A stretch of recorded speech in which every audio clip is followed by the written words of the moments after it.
Good morning, good afternoon. Bon matin, bon après-midi, bonsoir à tous. Bienvenue et merci de vous joindre à nous aujourd'hui. Mon nom est Manda Limbo et avant de commencer, je voudrais revoir quelques éléments de logistique. D'abord, en plus des présentations d'aujourd'hui, vous devriez voir une icône Q et A où vous pouvez poser des questions. Et vous pouvez utiliser soit le français ou l'anglais. Si vous avez des problèmes techniques, utilisez la boîte de discussion, le chat, et vous pouvez aussi écrire WBI, mais le préférable, c'est d'utiliser la boîte de discussion. Il y a de la traduction simultanée en français. Je vais vous décrire comment entendre la traduction française. Et ma collègue Yacine va répéter en français. Et nous avons aussi des informations en français et en anglais dans la boîte de discussion. Avant de commencer le webinaire, je vous invite à choisir une option de langage. Regardez au bas de votre écran et vous allez voir l'icône qui représente un club. C'est là que c'est l'interprétation. Choisissez votre langue préférée, français ou anglais. Si vous choisissez le français, vous pouvez également appuyer sur le mute pour ne pas entendre à l'arrière-plan la version anglaise. Vous pouvez également éteindre votre vidéo parce que cela pourrait affecter la qualité de la réception. Merci de vous joindre à nous. Merci de votre participation. Et je vais inviter Yacine à vous donner des instructions en français.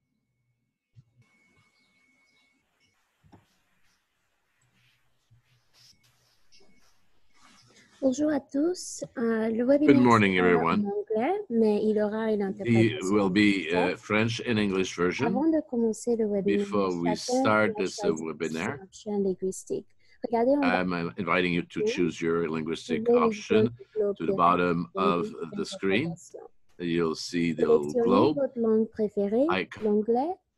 Choose your language, French or English. If you choose French, you can also mute the original sound in English if you don't want to hear it in the background. If you are on a mobile device, ensuite, appuyez sur l'interprétation linguistique. Press star and interpretation for French or English. Si vous avez des questions à ce sujet, if you have questions, poser les questions dans la boîte don't hesitate to ask me questions on the chat box.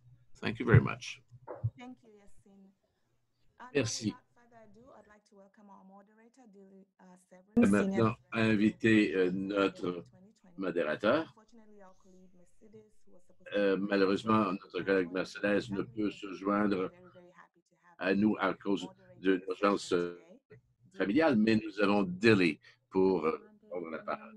Bon matin, bon après-midi, bonsoir à tous. Je vais nous raconter les objectifs de cette session et parler un peu de notre format. Nous avons plusieurs estimés collègues qui vont s'exprimer ce matin. Et chacun fera une petite présentation. Ensuite, nous aurons une petite pause pour des questions du public et nous aurons ensuite un résumé à la fin. Parce que nous avons de la traduction, il y a des moments où je vais probablement prendre une pause pour permettre à notre traducteur de changer. Merci pour votre patience. Et nous allons nous assurer que tout se déroule en douceur. Alors parlons des objectifs pour aujourd'hui. Alors, nous voulons partager des aspects clés des nouvelles directives de l'Organisation mondiale de la santé en question de services essentiels de santé dans les pays qui peuvent avoir des limites et des directives spécifiques pour des collègues de plusieurs pays. Et nous espérons pouvoir arriver avec une politique concrète, tant au niveau de la programmation que des actions budgétaires la société civile et les gouvernements peuvent promouvoir pour implanter les directives au niveau national et au niveau sous-national. Alors, si nous pouvons aller à la prochaine diapositive. Alors, c'est vraiment avec plaisir que je vous présente James Chiari, qui est avec le département de santé reproductive et recherche à l'Organisation mondiale de la santé. Il est en charge de l'unité de contraception et va nous parler de comment maintenir et il va nous présenter pour environ 7 ou 8 minutes son exposé, puis ensuite nous aurons des questions pour environ 7 minutes. Alors, James, à vous.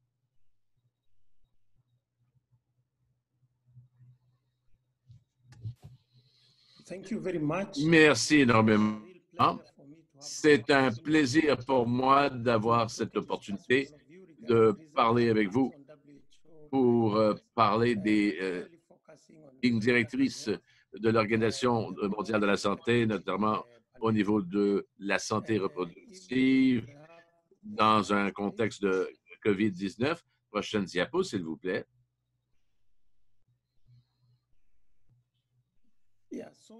Alors, en raison de la pandémie et pour 2020, nous avons réalisé à quel point que c'est un défi de maintenir les services essentiels de santé pendant une pandémie. Ces lignes directrices ont été mises à jour récemment et cela a été publié au début de juin.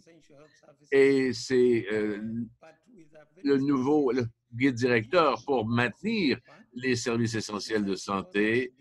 Et bien sûr, ce sont les questions de la vie et des considérations de décès. Quand nous regardons plus en détail ce qu'il y a dans cette mise à jour, est-ce qu'on peut avoir la prochaine diapo, s'il vous plaît?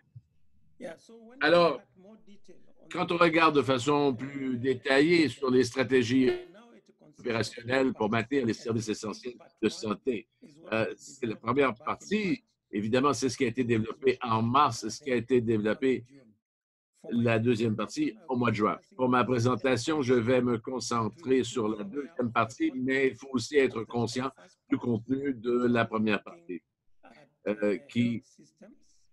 quand on regarde les systèmes de santé et ce qui doit être fait dans le cadre de la pandémie de la COVID-19, c'est une question de gouvernance, comment livrer les services, comment contrôler le flux de patients. Toutes ces choses sont couvertes dans une perspective de santé dans la première partie de ces lignes directrices. Mais sur la prochaine diapositive,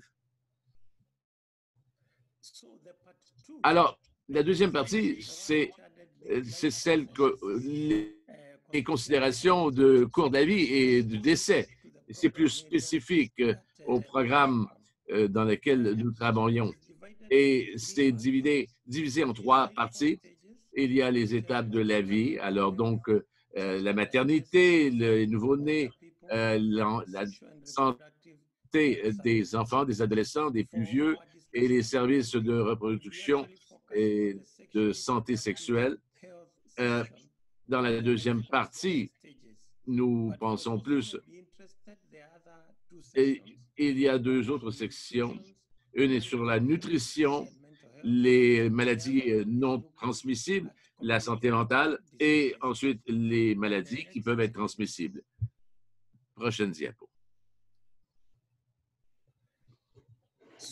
Une petite mise en contexte pour les services de santé sexuelle et de reproduction. Et dans cette section, nous développons plus ou moins de la même façon. On a tous un contexte et ensuite quelque chose d'un peu plus, des recommandations plus spécifiques. Généralement, pour la santé sexuelle et de reproduction, c'est un accès universel aux services et aux droits de la reproduction. C'est aligné avec le programme Action de l'ICPD, la plateforme de Beijing pour l'action, les éléments 3.7 et 5.6.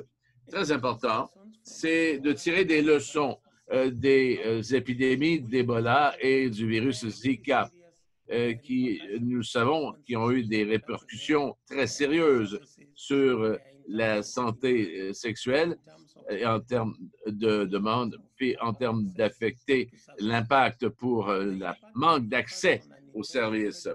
Les impacts sont sur les grossesses non désirées, les avortements non sécuritaires, les populations vulnérables et l'accès aux services essentiels et d'urgence.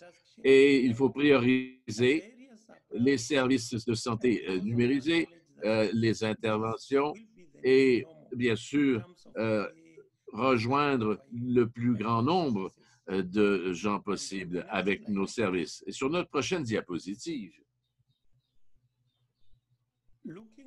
il faut regarder aux recommandations. Les recommandations, c'est pour la santé, c'est d'organiser nous avons les activités programmées, les modifications pour une livraison de services sécuritaires et la transition pour les activités normales. Je vais souligner quels sont les éléments qui sont couverts. C'est l'accès à la contraception, les soins de fertilité, les avortements sécuritaires et la santé sexuelle, le dépistage de cancers cervicaux et bien sûr toutes les questions de violence contre les femmes et les filles et les violences sexuelles. Et pour ces sessions, je n'irai pas dans le détail à chacun, mais je veux parler de l'accès à la contraception et quelles sont les modifications pour la livraison de services alors que nous sommes en transition, et ce sera l'exemple. Et vous pouvez aller sur le site de l'Organisation mondiale de la santé et vous pouvez aller voir en détail chacune des recommandations. Prochaine diapo. Pour ce qui est de la contraception, quelles sont les modifications pour que les services soient livrés de façon sécuritaire? Si la méthode régulière d'une femme de contraception n'est pas disponible, quelles sont les autres options de contraception, incluant les méthodes barrières, la conscience de fertilité et bien sûr les contraceptifs d'urgence? Il faut que ces autres méthodes soient disponibles. Et ces méthodes devraient être beaucoup plus disponibles dans le contexte de répondre à la COVID-19. Ensuite, il faut aussi avoir des exigences un peu plus assouplies pour la prescription de contraceptifs oraux ou injectables et pour la contraception d'urgence et fournir des soins pour plusieurs mois avec des informations claires au sujet de la méthode et comment avoir accès à soins s'il y a des réactions adverses. Alors, il y a plusieurs endroits qui ont fermé. Alors, nous devons permettre aux femmes d'avoir un accès pour plusieurs mois.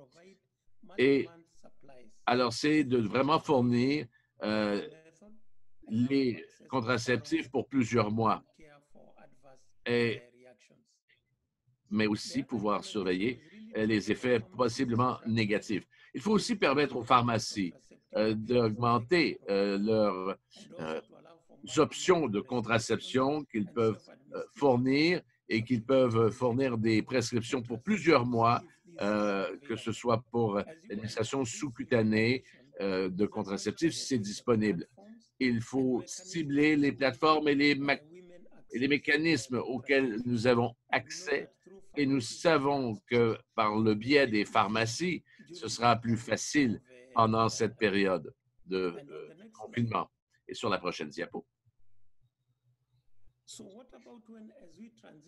Quand nous parlons de transition, lorsque les activités seront restaurées, c'est important de planifier pour que les clients puissent retourner à des méthodes à long terme qu'ils n'ont peut-être pas eu accès pendant le confinement, et même des méthodes permanentes comme la ligation tubale, la vasectomie, si ces services ont été interrompus. C'est aussi important d'évaluer l'inventaire et de nous assurer d'avoir les données pour avoir les médicaments et les contraceptifs pour éviter une pénurie de.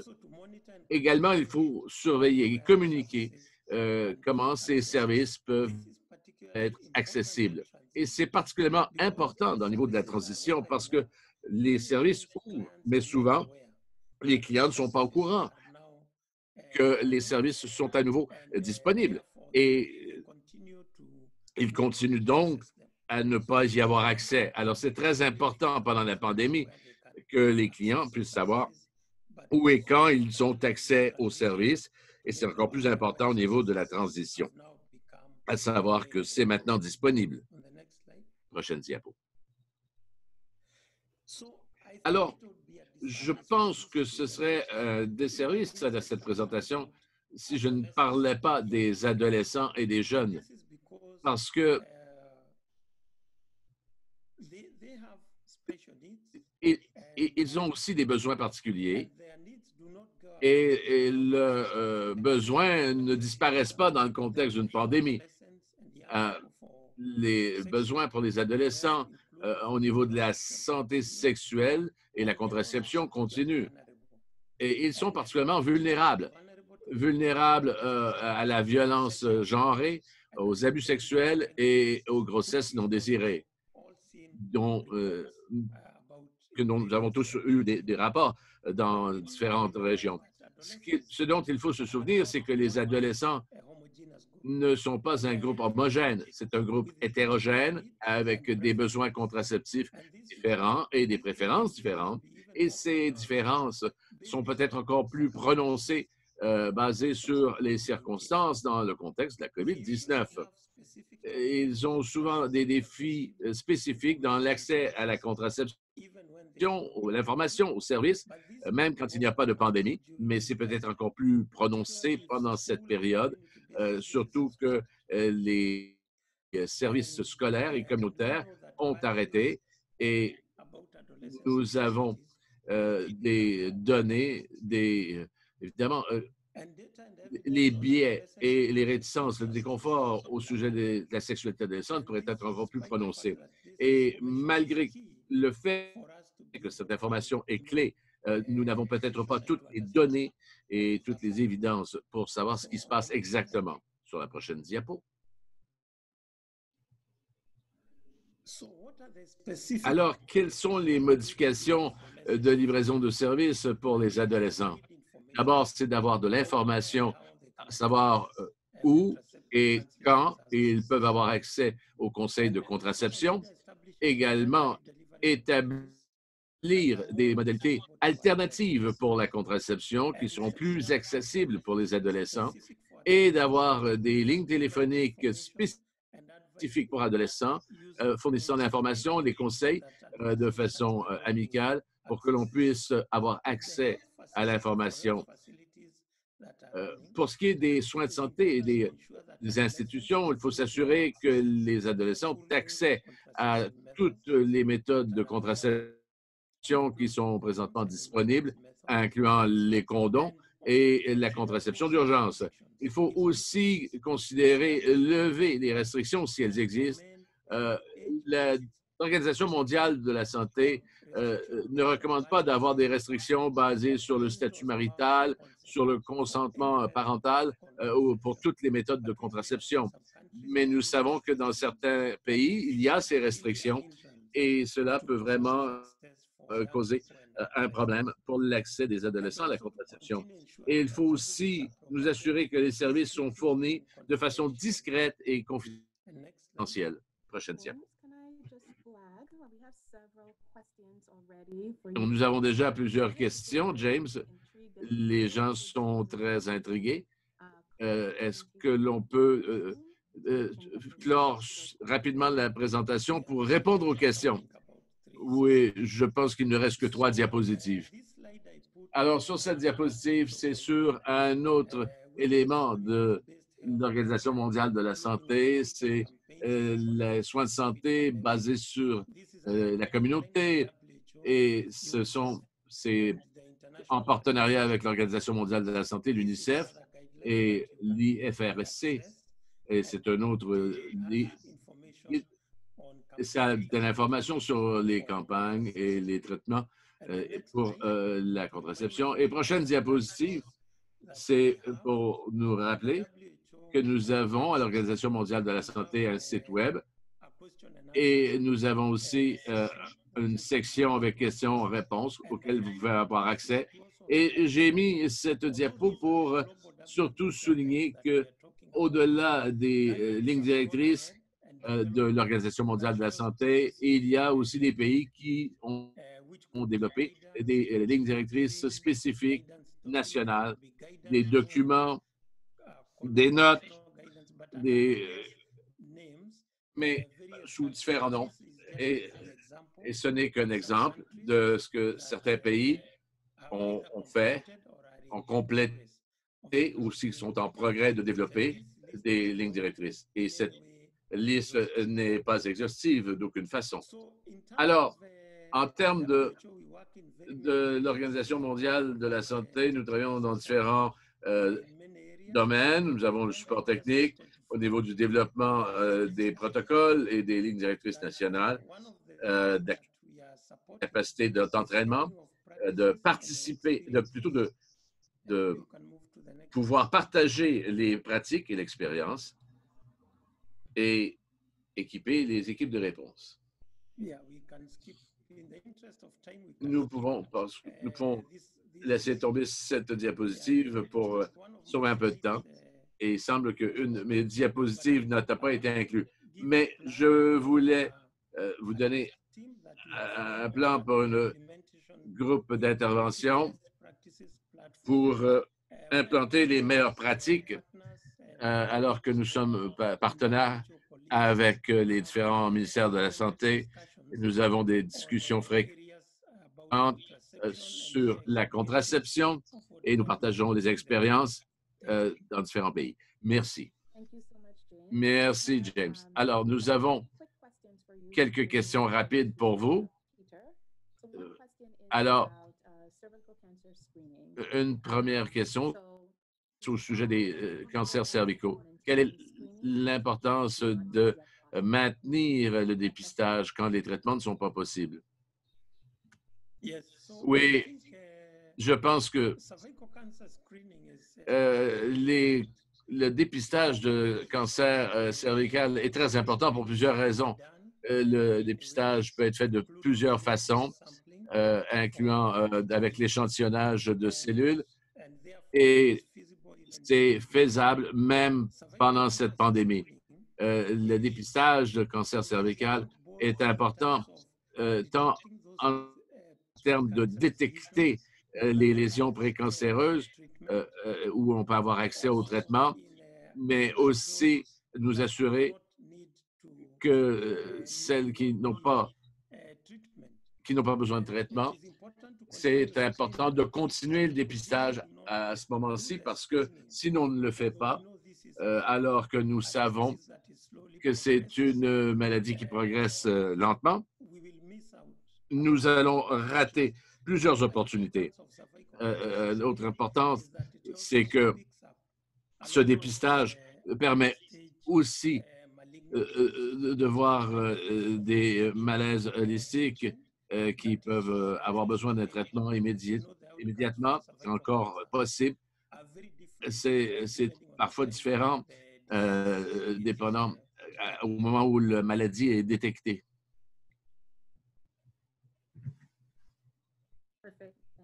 Merci, James. Nous avons également une question, à savoir si on peut partager les statistiques sur la violence genrée. Comme vous le savez, la violence basée sur le genre est très imprécise et souvent sous-estimée quant à sa prévalence. Nous avons des études qui ont été menées dans certains pays pendant la pandémie qui ont montré une augmentation comparativement aux prévalences précédentes. Je n'ai pas en mémoire exactement des chiffres, mais nous avons des statistiques globales, nous avons des statistiques nationales et nous savons que cela varie énormément dépendant du contexte. Il faut savoir que ce n'est pas quelque chose qui est toujours rapporté. Alors, les statistiques que nous avons peuvent être faussées et ne pas nous donner la magnitude du problème. Mais vous pouvez aller voir sur le site de l'Organisation mondiale de la santé pour voir les statistiques au niveau de la violence conjugale. Merci. Nous allons maintenant faire une petite pause et nous allons passer à notre collègue Peter et nous reviendrons avec des questions pour vous. Merci encore pour votre présentation. Et c'est avec plaisir que je vous présente Peter Ngure de l'Institut de politique Pathways au Kenya. Il est aussi un des leaders de moins de 40 ans. Bienvenue, Peter, et allez-y avec votre présentation. Merci énormément. Je voudrais commencer pour vous parler. Un jour, l'Organisation mondiale de la santé a pu émettre des lignes directrices et qui, au Kenya, nous avons pu domestiquer ces lignes directrices également pour donner des directions parce que nous avons plusieurs défis à relever. Nous n'avons pas toutes les facilités. Alors, pour appuyer la ligne directrice, nous avons émis une déclaration pour aider à la continuation de fournir les services parce qu'il y avait aussi beaucoup de stigmas, surtout les femmes qui ne peuvent pas aller dans les soins de santé et immédiatement de pouvoir commenter, surtout alors que l'on travaillait sur la planification familiale, mais nous avons été à mesure de lier tous les programmes de santé sexuelle et de nous assurer que les lignes directrices soient partagées par tout le personnel et avec cette convergence, les partenaires dans le comté ont pu continuer à investiguer toute la planification familiale. Nous avons maintenant des lignes téléphoniques gratuites et pour que les gens, pour aider les femmes qui appellent pour des conseils et pour prendre des rendez-vous. Nous avons pu aussi intégrer l'équipe de la COVID avec un service où on peut dépister et la COVID, puis on peut également utiliser ce service pour la maternité en temps de COVID et nous assurer que, comme je l'ai dit, un des enjeux, le gouvernement national a posé des équipes, mais il n'y a pas d'algorithme pour la planification familiale et pour les algorithmes post-nataux. Et nous travaillons là-dessus présentement. Dans les leçons que nous avons apprises, c'est que c'est d'avoir un processus continu et c'est critique parce que vous réalisez que la santé reproductive n'était pas une priorité quand nous avons parlé de la COVID dans les comtés. Et le défi, c'était évidemment les capacités en termes de lits. Nous n'avions pas assez de tests et ça a été encore un gros défi et qui a fait en sorte que la santé sexuelle a été un peu mise de côté par les comtés. Mais au niveau de travailleurs de la santé, ils sont souvent stigmatisés. Ils n'ont pas ils n'ont pas les équipements de protection personnelle, surtout quand ils doivent travailler avec les femmes pendant les accouchements. Plusieurs des stigmas quand les travailleurs de la santé, il y a toujours le défi qu'ils se sentent comme que les gens de la COVID, nous avons eu un défi avec cela, mais nous avons été en mesure d'augmenter le nombre d'équipements de protection personnelle pour nous assurer que... Et l'autre défi, ça a été d'avoir des rendez-vous pour que les femmes puissent recevoir, avoir les prescriptions de contraceptifs. Alors, il faut, comme Jim l'a dit, nous avons besoin d'un certain nombre de gens pour nous assurer que les services soient rendus. Parce que la plupart des femmes vont venir pendant la clinique, pendant les journées de marché. C'est un défi. La seule chose, c'est que les femmes apprennent à utiliser maintenant la ligne téléphonique et les appels, mais ça n'a pas été une pratique. Si on parle de budget maintenant, au niveau national,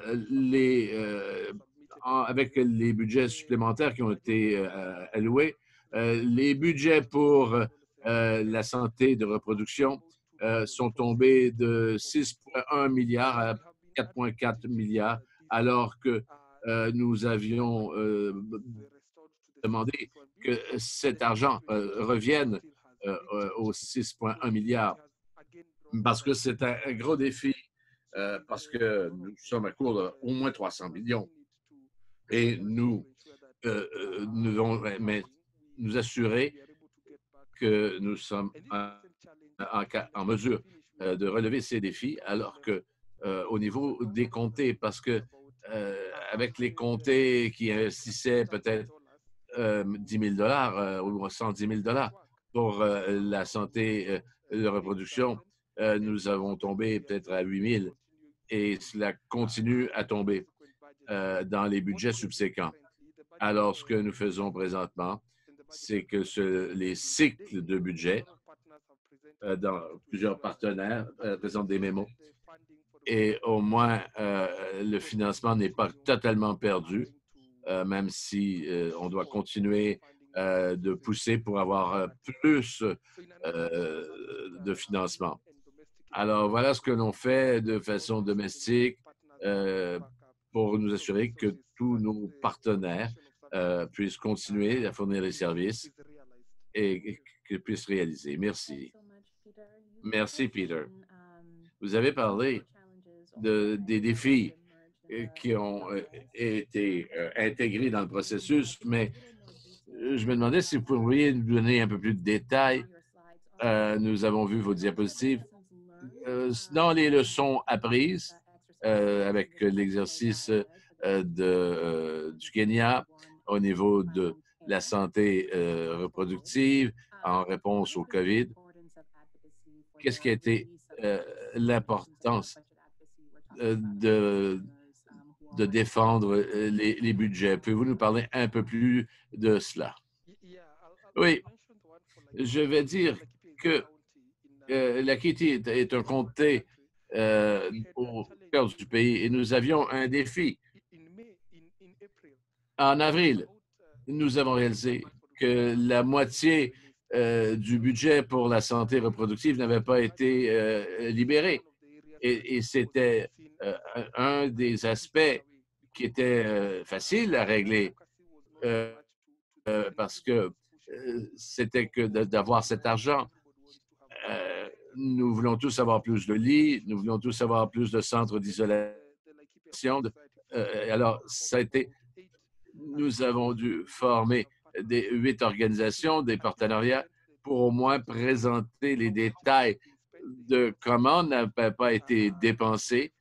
Et on parle de 500 000 $ kenyans et avec partenaires, nous avons pu forcer le gouvernement à respecter les lignes directrices le guide pratique et nous leur avons dit que c'est là où nous espérions les voir mettre le reste de l'argent. Et nous avons eu du succès parce que cet argent-là nous a permis d'avoir des lignes téléphoniques gratuites et présentement de développer une stratégie alignée avec les directives nationales. Au niveau national, il y a encore des défis. Il y a encore des choses pour aller chercher des budgets supplémentaires parce qu'on a perdu de l'argent au niveau de la santé et de reproduction, mais même au niveau national, même au niveau du budget de la santé nationale. Quand le budget complémentaire a été présenté, le gouvernement national a coupé dans les services de santé pour environ 1 milliard de dollars. Alors, la COVID est gérée par un comité central et on a également vu qu'au niveau du budget national a encore été réduit. Alors, il y a nous devons nous assurer nous ne sommes pas prioritaires et le mot-clé, c'est de devenir prioritaire au niveau de la communauté. Mais ce n'est pas seulement pour la santé de reproduction, c'est aussi pour les maladies non transmissibles. Alors, nous avons besoin de partenaires pour pousser et tant au niveau international puis au niveau national pour nous assurer d'avoir les fonds nécessaires. Mais quand ça en vient au gouvernement, nous demandons aussi comme partenaire, qu'est-ce que où voulez-vous vraiment que nous dépensions l'argent et toujours d'avoir les ressources clés parce que autant que nous poussons, si les ressources ne sont pas clairement identifiées, alors c'est aussi un autre défi auquel nous demandons à nos partenaires de s'adresser. Merci. Nous avons une question au sujet des algorithmes. À quoi faisiez-vous référence pour que les gens comprennent? Les lignes directrices ont un vaste champ d'explication. Les algorithmes que nous avons développés, ce n'est qu'un guide, savoir lorsque nous arrivons à un centre de santé, quelle est la prochaine étape. La prochaine étape, c'est vraiment un guide pour y aller étape par étape, comment faire le dépistage, quand le dépistage, si le dépistage est positif, aller à tel niveau. Si le test est négatif, vous faites telle action.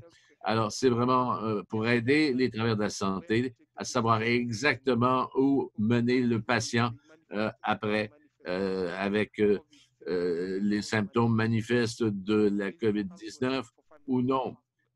Mais il n'y a pas d'algorithme pour la planification familiale. Le premier algorithme, ce sont les cliniques. Le deuxième, c'est la gestion et pour les femmes et pour les cas de la COVID. Et la quatrième, mais dans le document, il y a 3 pages complètes qui couvrent la planification familiale, la contraception et pouvons développer des algorithmes spécifiques à l'échelle nationale. Merci, Peter. Nous avons plusieurs autres questions. Je vais d'abord passer à notre prochain panéliste et je vous invite à regarder à la boîte de discussion et si vous vous sentez à l'aise, peut-être répondre aux questions. Merci encore, Peter. Et je vais maintenant passer la parole à notre prochaine panéliste, Dr. Yasmine Kazi, qui est consultante avec la Fondation Bill et Melinda Gates au Pakistan. Dr. Kazi va nous parler comment le Pakistan a répondu à la COVID. En espérant que Dr. Kazi peut nous amener dans des points spécifiques et sur peut-être nous donner le rôle des donateurs et des autres partenaires et comment le Pakistan est d'abord. Dr. Kazi, à vous. Merci. Je suis vraiment heureuse d'être ici et vous parler du Pakistan dans cette conversation très importante. Au Pakistan, comme vous le savez, dans cette présentation, il y a eu des exemples. Nous avons eu un confinement total. Nous avons eu un premier cas de COVID en février, mais le Pakistan est un pays décentralisé. Chaque province est indépendante. Alors, nous avons la plus grande ville, c'est Karachi, qui est le plus grand centre, l'épicentre de la COVID. Et il y a eu confinement total le 14 mars. Et il y avait à ce moment-là moins de 300 000 cas, mais une seule mortalité, mais les actions ont été prises rapidement. Pour 2 semaines, il y avait de la peur, il y avait de la confusion. Les gens étaient effrayés par le virus. Et nous avons soudainement réalisé que des femmes pouvaient être enceintes à ce moment-là et que nous aurions besoin de services appropriés et qu'il y aurait des enfants nés pendant cette pandémie. Et l'utilisation de la planification familiale peut être compromise. Alors, nous avons commencé à regarder le paysage et quand je dis nous, je veux dire plusieurs de nos partenaires de la société civile, des partenaires locaux, des partenaires communautaires. Nous savions que nous devions aller de l'avant et nous avons regardé le paysage et nous avons pris des données. Et ce que nous avons réalisé, c'est que nous étions capables de déplacer les actions provinciales. Nous sommes arrivés avec des lignes directrices en planification familiale. Nous avons une femme ministre de la Santé qui est notre championne pour la planification familiale. Alors, elle a poussé les choses et nous avons pu agir très rapidement. Et j'étais très heureuse de voir dans les autres présentations qu'il y a moyen de réagir rapidement. Et c'était de l'Agence de gestion de désastres qui aussi s'est impliquée. Et les services familiaux ne sont pas considérés comme des services essentiels. Et pourtant, ça devrait être considéré comme des services essentiels. Alors, pour d'une perspective de femme, c'est un service essentiel. Et ensuite, nous réalisons qu'il y a beaucoup de budget pour la santé qui ont été déplacés pour la COVID, mais que la planification familiale a encore des besoins. Et le secteur privé a son rôle à jouer, tant au niveau de l'offre et de la demande, et pour combler les écarts. Et certaines choses que nous tentons de suivre, les guides de l'Organisation mondiale de la santé, que la santé des femmes doit être prise en considération dans les temps de confinement parce que ces femmes-là n'ont pas eu nécessairement accès aux soins dont elles avaient besoin. Et alors, la contraception d'urgence, les injections contraceptives devenaient plus problématiques. Et nous savons que de désastres précédents, des destructions massives, et nous savons que nous avons appris une leçon que pendant ces temps, toute la question de la planification familiale, de la santé sexuelle tombait quelque part entre les mains du filet. Et nous savons que comme la COVID-19 apporte ces défis très particuliers, c'est un enjeu majeur. Et cela veut dire que nous devons entraîner les fournisseurs de services pour reconnaître ces choses et pour être capables de rencontrer la demande.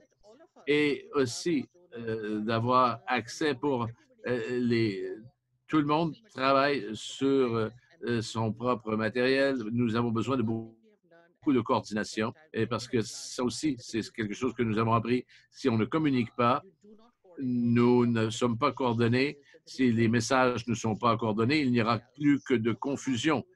Alors, comment pouvons-nous faire face à cela? Parce que euh, être en mesure d'aligner la planification familiale avec les agendas des autres départements de la santé demeure très important. Alors, la planification familiale postpartum doit aussi être tenue en compte. Et la télémédecine est arrivée, commençait déjà au Pakistan et c'est une stratégie que nous avons identifiée. Et je viens tout juste de sortir d'une rencontre avant ce webinaire et nous avons maintenant l'entraînement au niveau des soins numériques de santé pour savoir, par exemple, quelles sont les doses appropriées. Mais encore, nous avons parlé de l'information, la dissémination de l'information et comment nous devons nous assurer que les informations soient précises. Est-ce que l'on doit prendre ou non un contraceptif? Est-ce qu'un contraceptif intraveineux est sécuritaire lorsqu'on est en période de COVID? Et il y a des questions. Et nous devons rapidement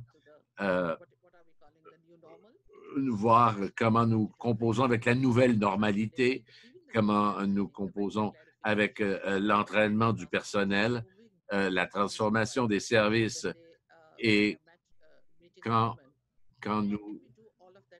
pouvons-nous faire tout cela sur une plateforme digitale. Et c'est une diapositive pour vous montrer un peu, pour évaluer les dérangements au niveau de l'impact de la COVID-19 sur la planification manuelle au Pakistan, qu'il s'agisse de l'utilisation de condoms, l'utilisation d'injections. Et on regarde en termes de millions de femmes et bien sûr, on parle aussi de grossesses non désirées et d'avortements qui en découlent. Alors, quand on regarde les chiffres présentement, à cause du dérangement au niveau des fournisseurs et des services, ça pourrait être un déclin de 10% dans l'utilisation de contraceptifs et ça pourrait être 20% en termes d'utilisation de contraception. Et les chiffres subséquents sont encore plus élevés.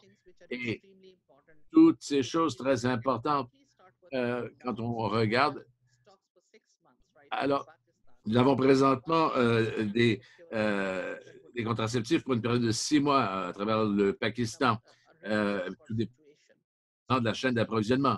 Et ces chaînes d'approvisionnement peuvent être brisées. Alors, il faut évidemment parler justement de la question des budgets. Et c'est le bon temps d'avoir des politiques budgétaires parce que c'est la saison des budgets ici au Pakistan.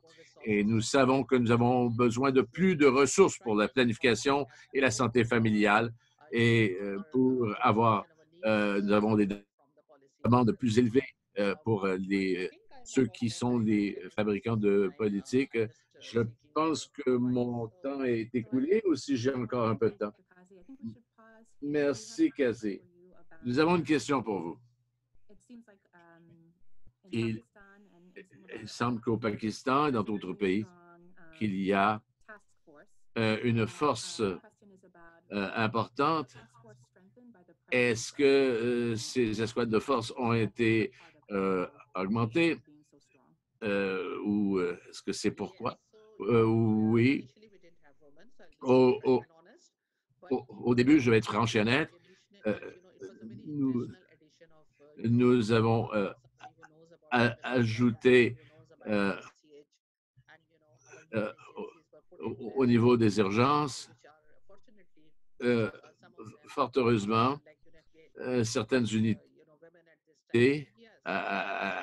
incluant des femmes. Et nous avons eu d'autres champions. Nous avons équilibré le tout pour les équipes d'intervention. Et ces femmes-là sont un oasis parce qu'elles peuvent présenter le tout de façon différente, expliquer pourquoi c'est important et pourquoi c'est important de parler de planification familiale. Et c'est très important. Et c'est là nous allons tenter de contrôler un boom de naissance et inclure des femmes dans les groupes d'intervention, ça a fait une différence. Merci, Dr. Kazi. Nous allons maintenant faire une pause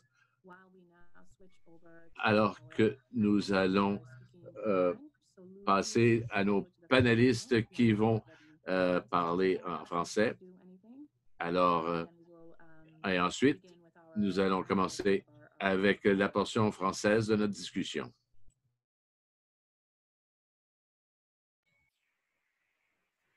Merci beaucoup, merci tout le monde. Je suis ravie qu'il y ait une portion en français. Ça n'arrive pas tous les jours. Et je suis encore plus ravie de pouvoir introduire notre collègue Aminata Badiane-Thioye. Elle est coordinatrice programme et spécialiste en plaidoyer communication de l'Alliance nationale des jeunes pour la santé de la reproduction et le planning familial de Sénégal. Et j'invite Aminata de parler de son expérience assez intéressante en tant que jeune leader et plaideur pour la SRPF au Sénégal. Aminata, vous avez 6 minutes pour commencer. We're having some issues with the translation. Can you just pause 1 quick second? Sorry about that. Bismillah, bonjour à tous. Bonjour. 2 secondes, je vais juste demander qu'on change le diapo. OK, aucun problème. Slide, please.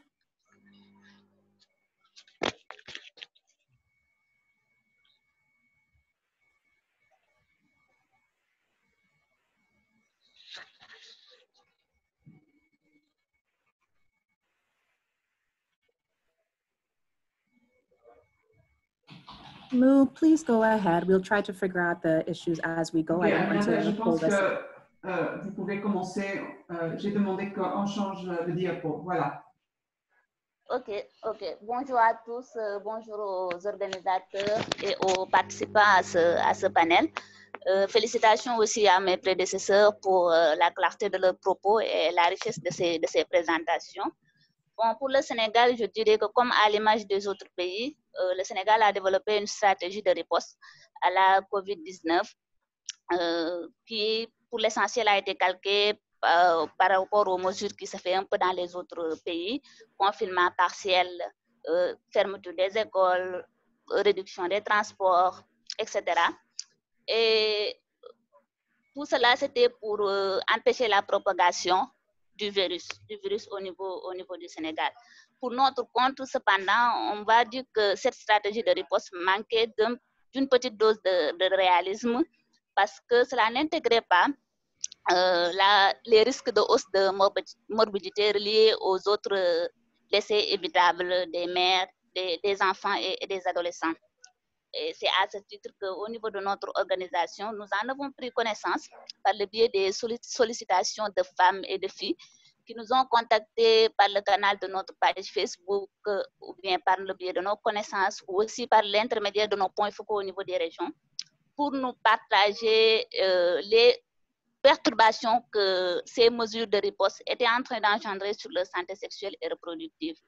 Et pour nous, ces sollicitations ont été en quelque sorte un signal d'alerte qui nous a amené à faire un plaidoyer, dérouler une mini-campagne de plaidoyer qui était profondément digitale pour que ces autres urgences sanitaires soient intégrées dans le plan de riposte au niveau national et nous assurer qu'il y aura cette continuité des services de santé sexuelle et reproductive.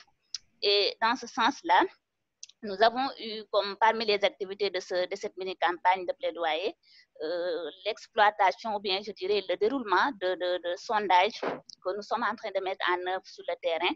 Ce sont des sondages de suivi et de veille pragmatique qui pour nous est apparu comme plus approprié au contexte de la COVID-19.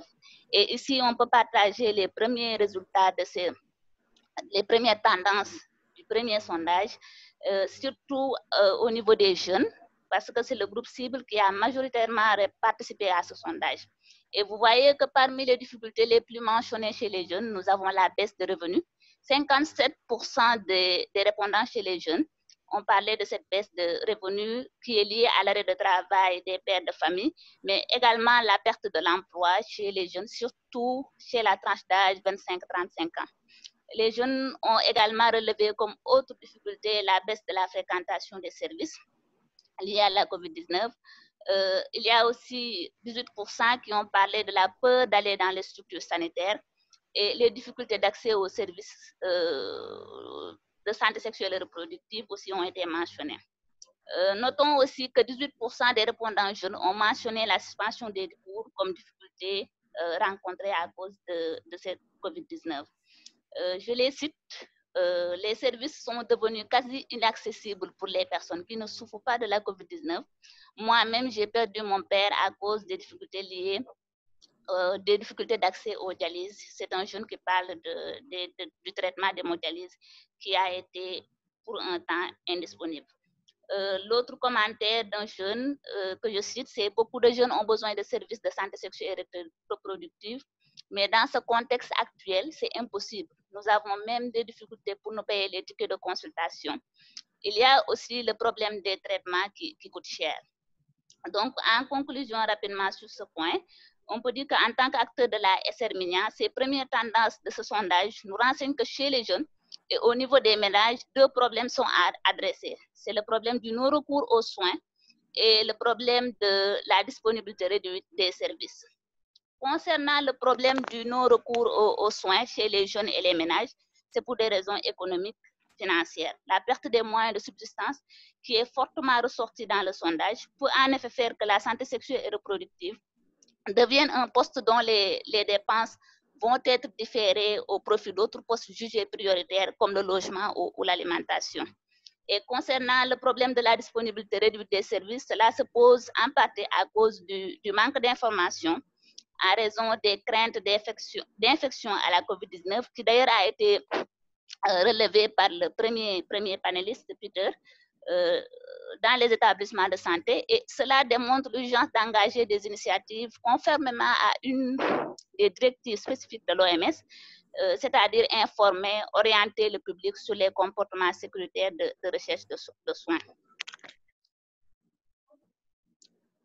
Et aussi, nous avons également, à travers ce sondage, essayé de collecter des informations sur les initiatives, les bonnes pratiques qui ont été développées pour réduire ces difficultés et diminuer l'impact de la COVID-19 pour pouvoir ensuite documenter ces solutions et les partager. Mais ici, nous n'allons pas en parler car le temps nous est imparti.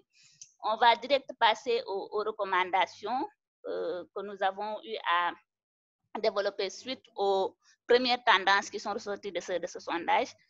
Les recommandations que nous adressons à l'OMS, c'est-à-dire, comme première recommandation, nous avons une intégration transversale de la nutrition dans les directives visant la disponibilité et l'utilisation continue des services de santé reproductive, maternelle, néonatale, infantile et de l'adolescent et jeune. Car quand nous avons parcouru un peu les directives, nous tenons à faire remarquer que notre sentiment a été que la nutrition n'a pas été intégrée de façon transversale, alors que cette précarité financière des ménages à cause de la pandémie pose avec beaucoup plus d'acuité les risques de sous-alimentation et de malnutrition chez les enfants et les adolescents. Comme seconde recommandation, nous avons donné une directive. Il faut qu'on ait une directive relative aux interventions prioritaires en santé reproductive des adolescents et jeunes. Précisément, il s'agira de mettre un dispositif minimum d'accès aux services de santé sexuelle et reproductive pour les adolescents et jeunes qui ont été oubliés dans les directives de l'OMS, alors que cette perte des des moyens de subsistance expose les adolescents et jeunes à la pauvreté, à la violence, à l'exploitation et aux abus sexuels, ce qui accroît leur vulnérabilité à l'infection par le VIH, aux grossesses non désirées et d'une augmentation de la prise de risque, notamment on peut citer par exemple avec la prise d'alcool. Intégrer la nécessité d'assurer la liaison avec d'autres secteurs. Ça a été relevé par l'ensemble, je pense, des panélistes, tels que la nutrition, le planning familial, la protection de l'enfance, les violences basées sur le genre ou le VIH-Sida, parce que ce sont des secteurs qui abordent aussi la question de la santé reproductive. Et comme dernière recommandation à l'OMS, c'est de mobiliser des ressources pour le financement et la continuité des services de santé sexuelle et reproductive des adolescents et jeunes et de la nutrition. Par des plans d'aide humanitaire ou bien des appels de fonds, surtout mettre focus sur des fonds réactifs pour les jeunes afin de leur permettre de déployer des innovations sociales pour améliorer la santé des femmes, des enfants et des adolescents. Et pour le ministère de la Santé, comme recommandation, nous dirons de mettre l'accent sur la question des déterminants de la santé pour réduire les obstacles à l'accès aux soins à cause de la COVID-19 à travers des actions. Une application dynamique de l'approche multisectorielle, je pense qu'on n'a jamais autant eu besoin de cette approche multisectorielle pour régler les problèmes des obstacles à l'accès aux soins. Et aussi de mener un plaidoyer pour la réactualisation du registre national unique pour que les actions de protection sociale soient plus efficaces. Car depuis que la COVID-19 est là, la pauvreté est devenue plus grande. Il y a donc un besoin de réactualisation des données, des informations, pour ne laisser personne en rade. Utilisation aussi de protocoles comme seconde recommandation pour le dispositif du minimum d'accès aux services de la santé sexuelle et reproductive pour les adolescents et jeunes. Encourager aussi l'implication des jeunes dans la mise en place ou adaptation, si ce n'est pas encore le cas, d'un comité groupe technique SRMINIA pour la coordination de la continuité des services essentiels SRMINIA dans le cadre de la réponse à la pandémie. Et pour terminer, concernant les organisations de la société civile, comme première recommandation, il s'agira de veiller au suivi et à la redevabilité des fonds alloués à la réponse COVID-19 et de mettre en place un système d'évaluation de l'action gouvernementale sur la base d'objectifs qui seront quantifiés en matière de promotion continue de la SRMINIA et des droits en santé sexuelle et reproductive. La société civile, dans son rôle de leader et d'influenceur, aussi... Aminata, oui? désolée, c'est lourd, je vais devoir vous couper parce que le temps file et je sais qu'il y a tellement d'informations. Oui. Mais pour les recommandations pour les OEC, je suggère aux gens de lire ça. De toute manière, on va partager les slides après le webinaire. Mais on a eu plusieurs questions pour vous, Aminata, qui demandent en fait comment est-ce que vous avez fait cette analyse quantitative sur l'accès sur l'impact du COVID-19 sur la planification familiale. Comment est-ce que vous avez mesuré en fait l'impact? Ça, c'était une question qui est relevée plusieurs fois. Absolument. Comme je l'ai dit au début, il s'agissait de faire une campagne de plaidoyer et cette campagne-là devait avoir un mécanisme de suivi. Suite à ça, c'était très difficile par rapport au contexte de réaliser des études d'impact parce que cela demande des ressources et cela demande du temps. On s'est dit qu'on va adopter comme outil de mesure les sondages, c'est-à-dire réaliser une série de sondages. Ça, c'est le premier sondage. Et ce sondage, nous l'avons réalisé à travers un outil de collecte qui nous est très accessible, c'est-à-dire Kobo Collect. Nous avons fait les questions, nous avons partagé un peu le lien avec, au niveau des groupes WhatsApp, au niveau de nos connaissances, avec les points focaux pour essayer de voir un peu qu'est-ce qui constitue l'impact de la COVID-19 en termes de difficultés chez les populations. Et là, on a juste partagé les premières tendances chez les jeunes, mais d'autres groupes cibles aussi ont répondu à ce sondage. Super. Merci beaucoup, Aminata. On pourrait parler pendant beaucoup plus de temps, mais on a encore Dr Omar Sarr, directeur de la santé de la mère et de l'enfant du ministère de la Santé du Sénégal, qui nous attend. Mais je voudrais d'abord vous remercier pour votre intervention et vos efforts très importants au niveau du Sénégal pour les jeunes, pour assurer l'accès des jeunes. Un grand merci, Aminata. Docteur Omar Sarr, est-ce que vous êtes avec nous?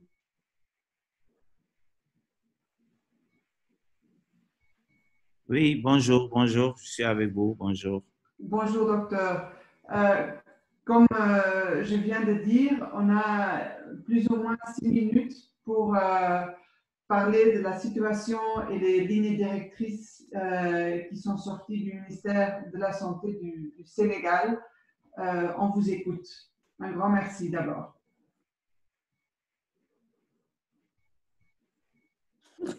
Merci de m'avoir donné la parole et de permettre au Sénégal de participer à cette réunion importante. Donc, comme vous le savez, le Sénégal a élaboré son plan de contingence axé sur la disponibilité et la continuité des services de SRMINIAN au Sénégal. Nous l'avons fait sur la base d'une analyse situationnelle qu'on a eu à faire au niveau de 6 régions pour voir un peu quel est l'état actuel des services de SRMINIAN dans un contexte de Covid.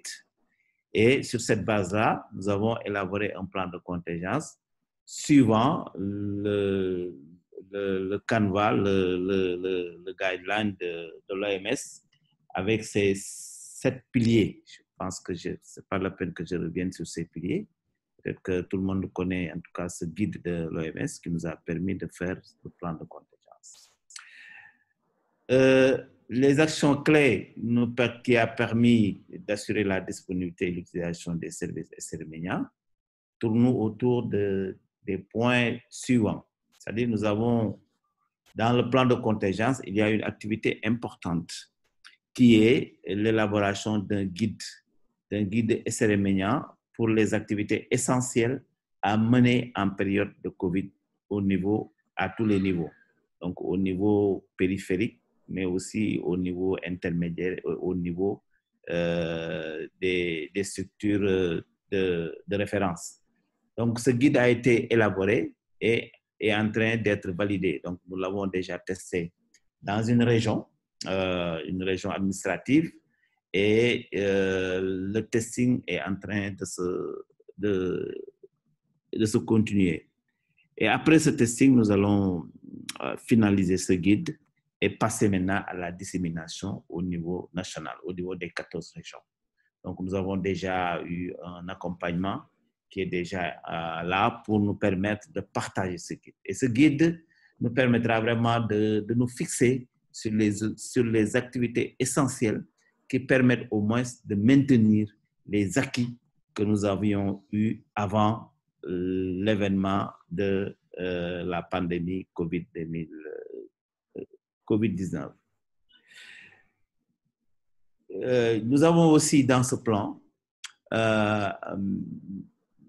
mis en place un dispositif performant de prise en charge rapide des urgences avec la communauté, parce que nous avons impliqué en tout cas les acteurs communautaires dans l'élaboration de ce plan de contingence, et cela va être effectif pour l'orientation recours au niveau communautaire.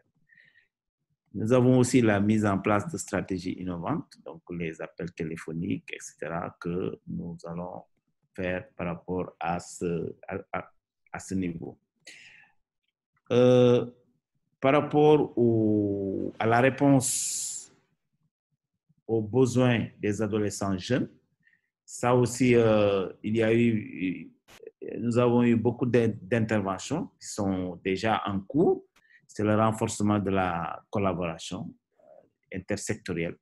Vraiment, je crois que celui qui m'a précédé a insisté sur cette collaboration intersectorielle pour toucher les jeunes, Donc, nous allons travailler avec l'éducation, avec la jeunesse, avec les autres secteurs qui travaillent avec les jeunes.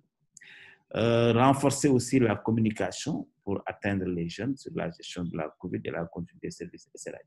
Donc, nous avons ciblé notre communication vers les jeunes et pour leur permettre vraiment de comprendre l'utilité d'utiliser en tout cas les services de SRAJ en période COVID, ne serait-ce que pour recueillir quelques informations qui leur permettent d'avoir en tout cas des attitudes responsables par rapport à leur sexualité. Renforcer aussi la communication sur les réseaux sociaux, parce que nous avons un groupe de blogueurs que nous avons formé et ce groupe de blogueurs va travailler vraiment dans le cadre des réseaux sociaux. Nous avons aussi des réseaux, des groupes WhatsApp, etc., le Facebook, et nous avons utilisé tous ces réseaux sociaux pour toucher le maximum de jeunes et les informer.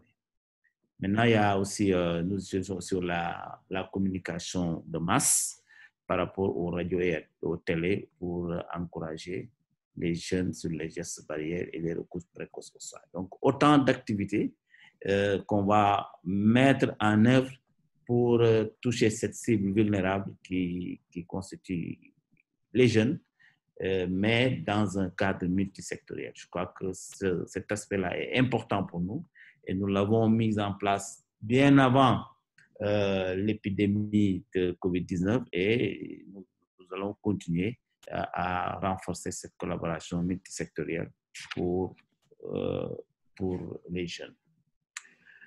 Concernant maintenant le financement de ce plan de contingence, nous avons eu un financement. Actuellement, le plan de contingence est financé à hauteur de 72%. Donc, vraiment, parce que nous avons impliqué dès le début tous les partenaires techniques et financiers dans le processus d'élaboration de ce plan de contingence. Et après, nous avons partagé avec le cluster SRI Mignon du Sénégal, sous le lead de l'USAID, et tous les partenaires ont eu à participer au financement de ce plan de contingence.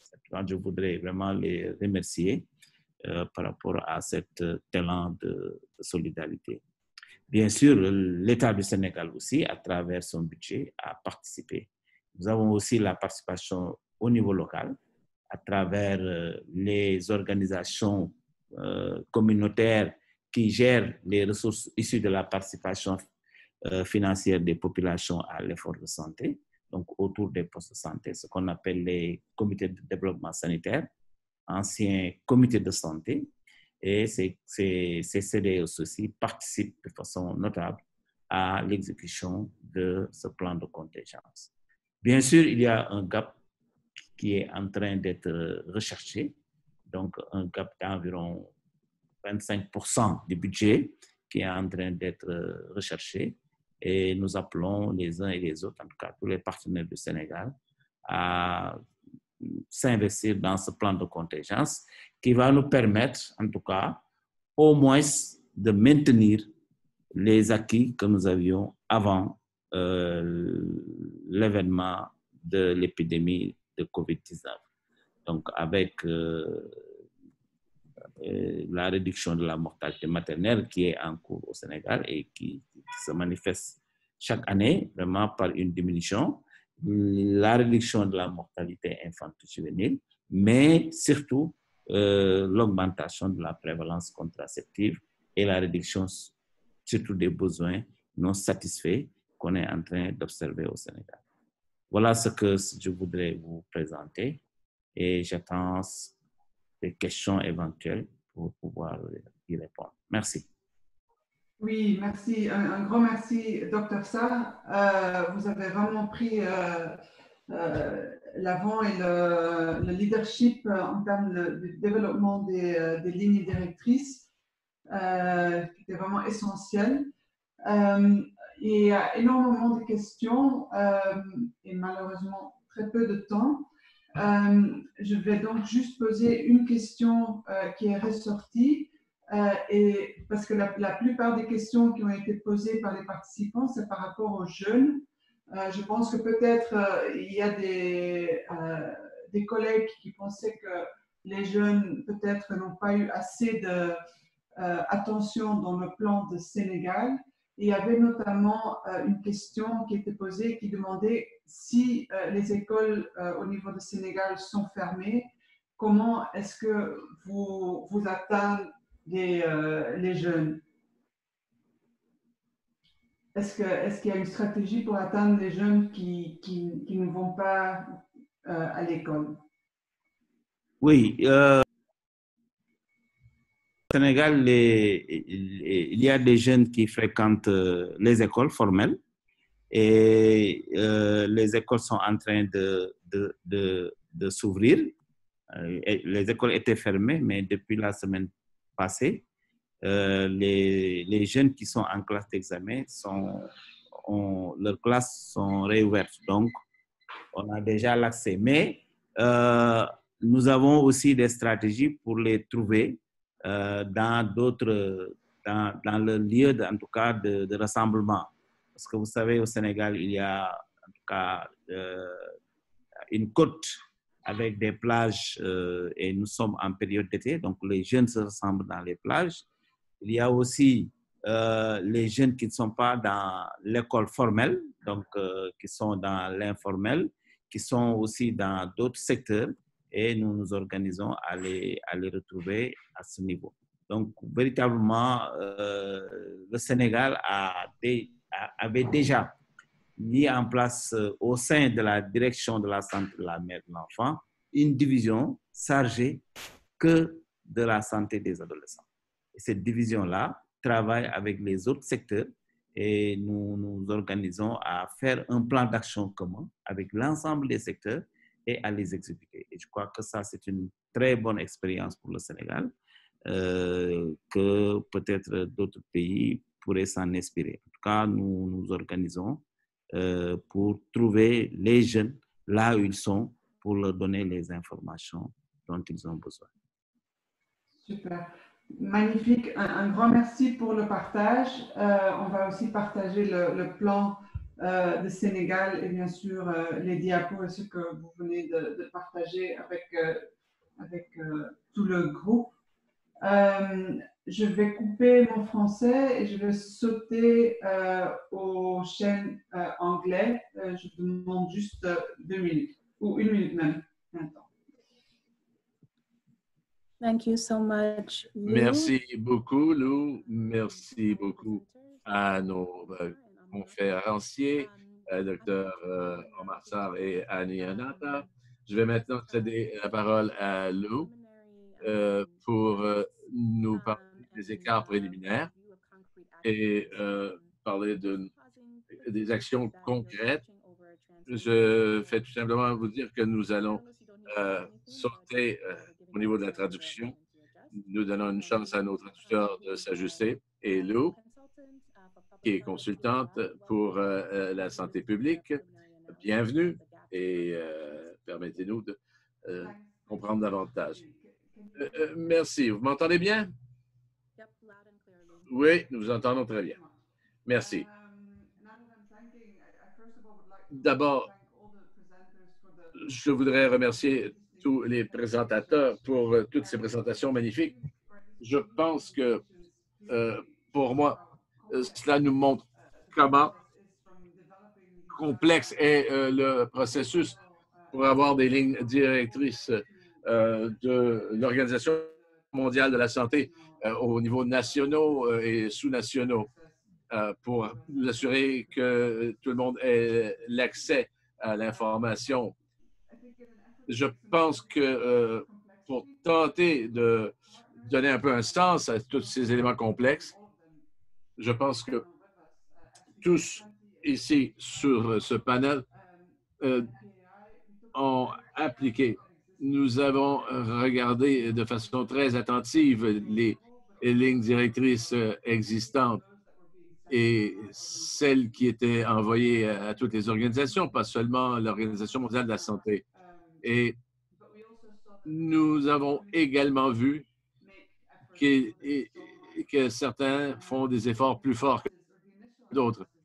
Et dans l'analyse initiale, nous avons vu les opportunités et ces opportunités, c'est l'optimisation des lignes directrices. Et nous demandons à ce qu'il y ait plus d'équité et d'accessibilité à l'information. Malheureusement, l'analyse n'est pas encore totalement prête. Nous la partagerons dans les prochaines semaines, c'est certain, à tous les participants sur ce webinaire. Parce que très important, c'est l'optimisation et cela donne aussi des points d'entrée clés et c'est là où vous entrez tous en jeu. Et nous sentons aussi que le processus, pour qu'il soit bien implanté avec le financement et que ce soit soutenable pendant les temps de crise. Et que l'on soit aussi prêt pour les prochaines menaces à la santé, mais aussi maintenir ces services essentiels, ces pratiques essentielles que l'on a peut-être dû accélérer pendant la crise présente. Alors, il y a peut-être justement quelque chose à tirer de tout cela pendant la pandémie. Et c'est peut-être optimiste, mais c'est une façon de regarder l'avenir et de nous préparer. Alors, certaines des opportunités dans les différentes lignes directrices, j'ai tenté de les mettre regroupées sous 6 thèmes, mais nous avons vraiment vu quels sont les besoins, de le voir par rapport aux besoins spécifiques et uniques des jeunes et des adolescents. Et qu'il ce soit très important, non seulement dans les guides présents, mais dans l'implantation des directives. C'est un exemple, par exemple, du Sénégal, où on a des jeunes qui sont dans différents milieux et c'est important de montrer que les jeunes n'ont pas toujours accès auxquels ils ont besoin et qui sont essentiels. Évidemment, il y a aussi des discussions d'avoir des services de livraison, mais qui devraient être renforcés. Et également, le rôle dans lequel plusieurs pays où nous travaillons, d'avoir des soins aux travailleurs de la santé, mais aussi souligner l'importance de la discrétion et de la vie privée, le respect que nous l'avons vu avec la COVID-19. La vie privée n'est pas toujours respectée. Nous sommes heureux de voir que l'Organisation mondiale de la santé a fourni des lignes directrices pour les supports intégrés, pour pouvoir adapter ces lignes de conduite dans les contextes locaux. Par exemple, les soins d'avortement ou post-avortement, quand les femmes qui sont plus vulnérables. Et cela inclut aussi, bien sûr, les jeunes filles et les adolescentes. D'autres, nous avons vu l'optimisation où l'on doit, incluant tous les gens qui travaillent au service d'urgence,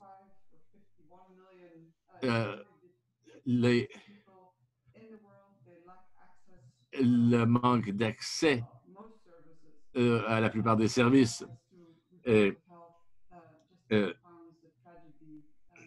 Alors, évidemment, ces tragédies qui sont aggravées par le contexte. Cinquième élément, c'est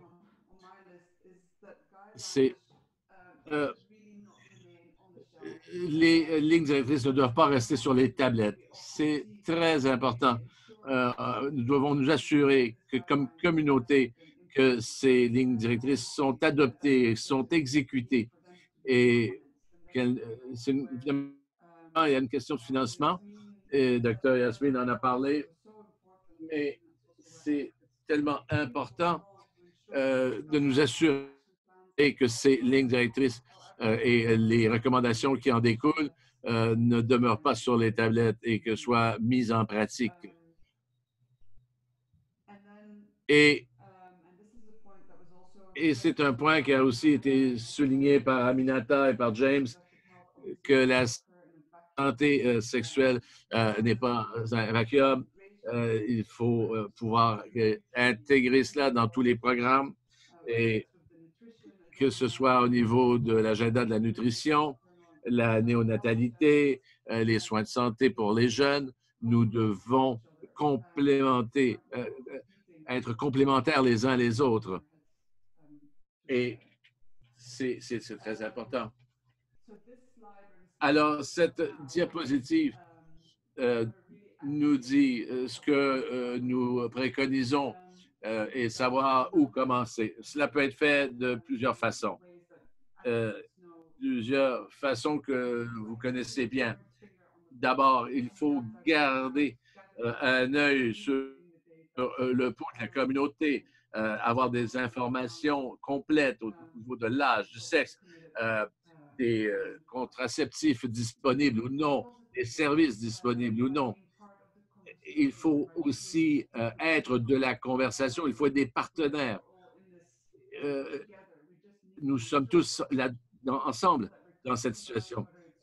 Et il faut que l'on parle de gens marginalisés, de femmes, de jeunes. Ils sont tous partie de la solution et dans le processus de décision.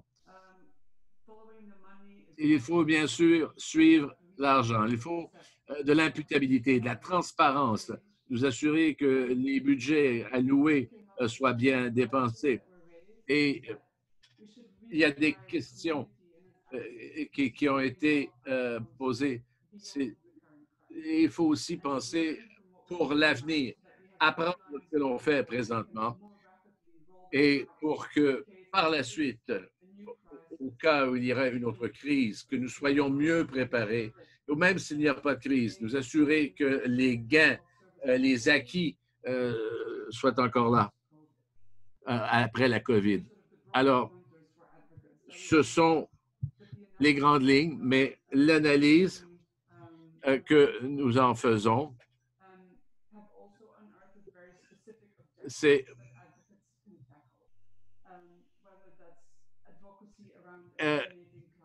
peut-être que c'est peut-être d'éliminer les paiements clients pour la contraception, nous assurer d'avoir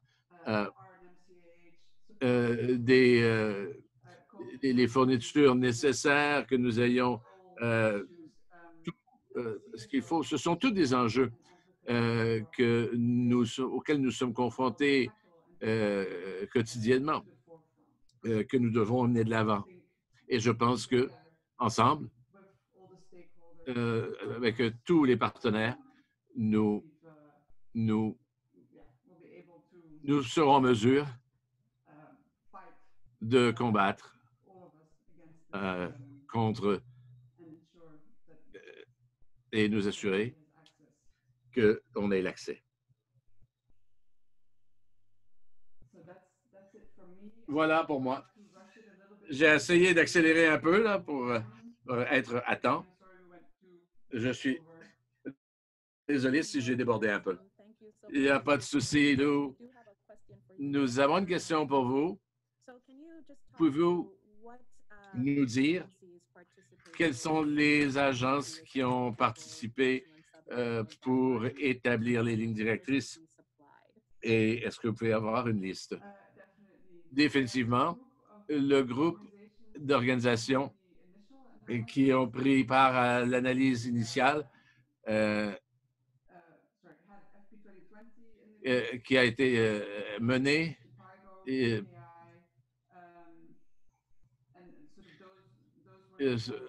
C'était les principaux groupes, mais nous accueillons évidemment les conseils de tous, nous ne sommes pas limités à 4 ou 5 organisations. Alors, quiconque a de l'intérêt pourrait se joindre à nous. Le travail n'est pas terminé. Et l'analyse devrait être disponible au milieu de l'été. À la fin juillet, nous devrions être en mesure de partager les analyses détaillées. Parfait. Merci, Lou. Alors, il est 8h33. Je sais que nous sommes un peu en retard, mais je voulais dire un gros merci à tous nos panélistes pour partager leur expérience, ce qui se passe au niveau de leur pays. Et merci à Lou pour avoir partagé les actions concrètes qui sont présentement prises. Je ne veux pas vous garder beaucoup plus longtemps, mais nous allons partager cet enregistrement et il y aura une analyse sur laquelle le groupe travaille et quand elle sera prête, nous la partagerons également avec les participants de cet appel. Une fois de plus, merci d'avoir pris le temps de parler avec nous aujourd'hui et d'avoir discuté avec nous des guides de l'Organisation mondiale de la santé. Et je vous souhaite une bonne journée à tous.